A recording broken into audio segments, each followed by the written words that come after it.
Ibu Nini Kunariati. Selamat pagi waktu Indonesia, Bu Nini. Selamat sore waktu Argentina. Benar ya, Bu ya? Betul, selamat pagi. Gimana Ibu, sehat? Apa kabarnya? Alhamdulillah, semangat, sehat. Di tengah Ramadan ini, bukan tentu ini menjadi hal yang sulit ya, karena di tengah menjalani Ramadan, di tengah pandemi COVID-19 dan juga ada kebijakan lockdown di sana. Apa sih Bu yang perbedaan dirasakan dari Ramadan sebelumnya dengan tahun ini?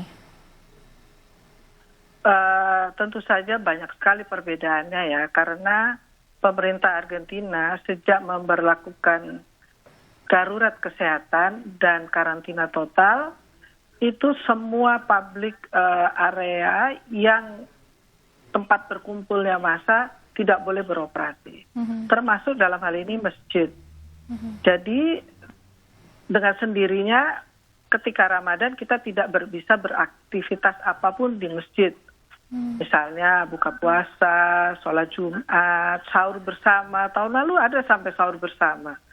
Bahkan buka puasa bersama dengan korps diplomatik juga kita lakukan di masjid.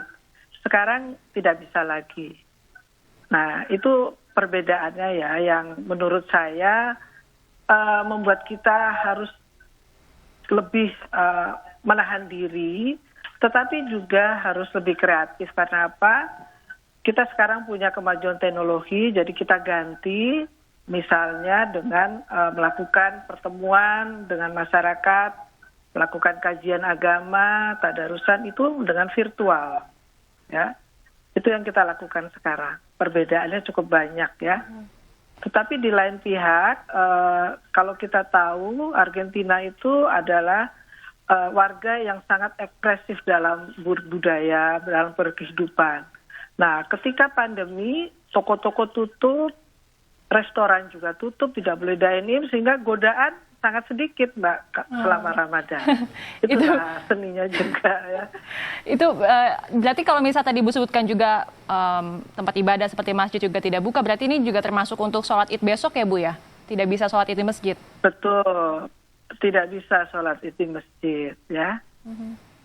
Nah, kita sedang mensiasatinya dengan nanti di Wisma saya dan keluarga akan sholat, kemudian itu akan live coverage melalui Zoom atau Google Meeting yang bisa juga dilihat oleh masyarakat, dan masyarakat tetap sholat Id di rumah masing-masing.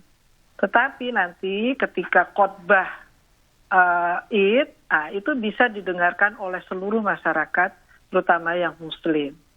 Itu yang kita akan lakukan. Kemudian kita halal bihalal, sementara yang melalui Zoom dulu.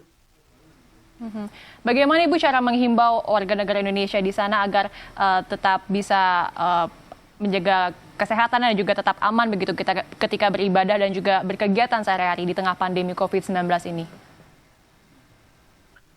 Di KBRI itu kita sejak awal punya gugus tugas COVID-19 Argentina, Paraguay, dan Uruguay. Dan juga kita punya tim medsos. Nah, tim medsos dan gugus tugas inilah yang selalu bersama-sama membuat konten-konten yang kita sebarluaskan kepada masyarakat. Misalnya perkembangan kebijakan yang diambil pemerintah setempat terkait penanggulangan COVID-19. Supaya masyarakat langsung tahu dari sumber yang dalam bahasa kita gitu. Itu pertama. Kemudian tim ini juga punya database yang lengkap tentang masyarakat kita. Mereka kita minta untuk melakukan kontak, ya. Kontak secara rutin setiap seminggu atau 2 minggu menanyakan kabar mereka. Kita juga kirim bahan-bahan makanan kalau mereka memerlukannya, terutama untuk warga negara yang stranded atau anak buah kapal yang mereka tentu saja nggak bisa berbelanja keluar karena memang tidak bisa keluar dari area pelabuhan. Jadi banyak yang kita lakukan selama pandemi ini untuk selalu mengingatkan mereka. Ya, dari awal saya juga sudah membuat satu konten video yang dikirim melalui medsos, himbauan saya bahwa bagaimanapun juga kita tinggal di luar negeri, di negara asing, kita harus patuh kepada peraturan yang ditetapkan. Apalagi pemerintah Argentina ini dalam menetapkan status pandemi dan status karantina itu mempunyai seperangkat peraturan undang-undang KUHP yang sangat ketat. Okay. Jadi kalau melanggar itu dendanya bisa sampai $1.000 Okay. atau bisa juga dia ditahan. Ya, dan itu nggak main-main karena langsung terkena pasal pidana. Okay. Nah, itulah yang selalu kami ingatkan kepada warga di Argentina, Paraguay dan Uruguay, patuh saja bermasker kalau keluar rumah, dan kalau misalnya harus menjaga jarak, patuh juga. Jangan sampai melanggar hukum karena pidananya sangat berat. Berarti sanksinya juga tegas ya Bu yang diterapkan di sana. Tapi Sangat tegas. kalau kondisi kesehatannya warga negara Indonesia di sana sendiri apakah bagaimana Bu? Apakah ada yang terjangkit COVID-19 atau seperti apa? Nah, ini alhamdulillah karena kita mengikuti terus perkembangan kesehatan mereka sampai detik ini alhamdulillah tidak ada yang terkena COVID-19. Jadi walaupun mereka lockdown, mungkin ada rasa-rasa bosan dan sebagainya, tetapi mereka semua sehat walafiat. Okay. Itu kami bersyukur sekali. Ya, ini kan tadi yang juga Ibu sebutkan kuncinya adalah kesadaran masyarakatnya sendiri ya Bu ya. Apa sebenarnya yang bisa dipetik atau yang bisa dipelajari dari Argentina Bu? Itu bagus sekali ya, saya lihat di Argentina itu begini. Pemerintah sejak awal memang cepat sekali menetapkan karantina total.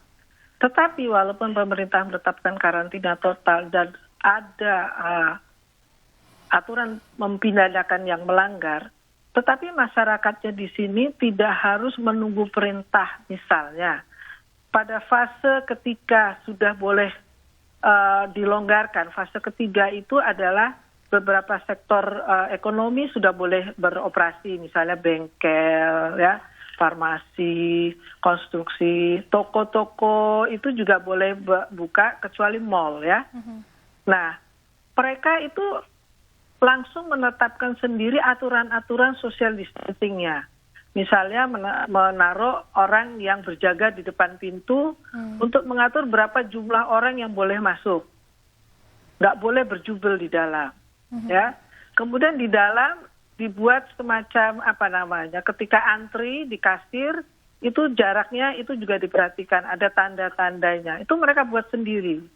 Bahkan kasirnya pun langsung dipasangi semacam kaca mika. Jadi tidak ada interaksi bertemu dengan konsumennya. Ya.